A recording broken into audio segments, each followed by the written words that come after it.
Good morning, class. Today, we're going to explore another interesting idiom in the English language. It's called by the skin of your teeth. Can anyone guess what this idiom might mean? Does it mean barely escaping or just managing to do something? Excellent guess, Anna. You're absolutely right. When we say that someone did something by the skin of their teeth, it means they barely succeeded or narrowly avoided failure. Let's delve into it a bit more.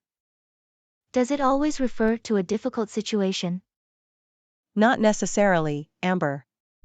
While it's often used in the context of challenging or close situations, it can also apply to situations where someone achieves something with a very slim margin of success. It's all about emphasizing how close they came to failing.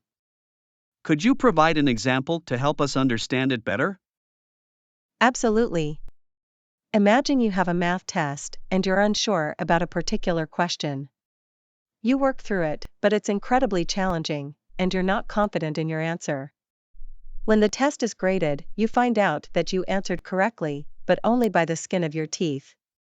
This means you barely got it right, and it could have easily gone the other way. I see. So, it's like accomplishing something by the narrowest margin? Precisely, Anna.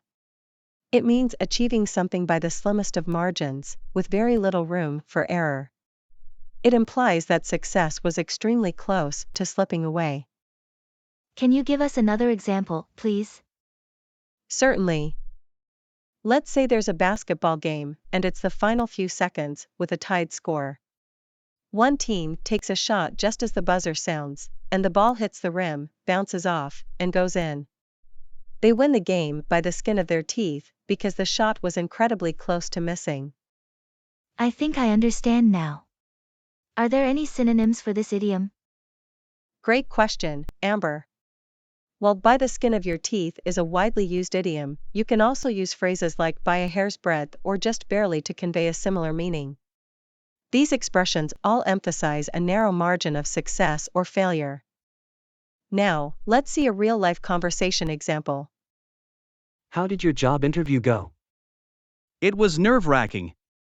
I stumbled over a few questions and wasn't sure if I made a good impression. But somehow, I got the job, by the skin of my teeth. Wow, that must have been a close call. Congratulations, though. It's great that you managed to succeed despite the challenges. Thanks. I definitely feel relieved. I know I need to work hard and improve, but for now, I'm just happy I made it. In this conversation, the idiom by the skin of your teeth is used to describe how John narrowly succeeded in getting the job despite difficulties during the interview. Alright, class. That wraps up our lesson on the idiom by the skin of your teeth. I hope you now have a better understanding of its meaning and usage. Remember to practice using this idiom in your conversations and written work. Keep up the great work, and see you in our next class.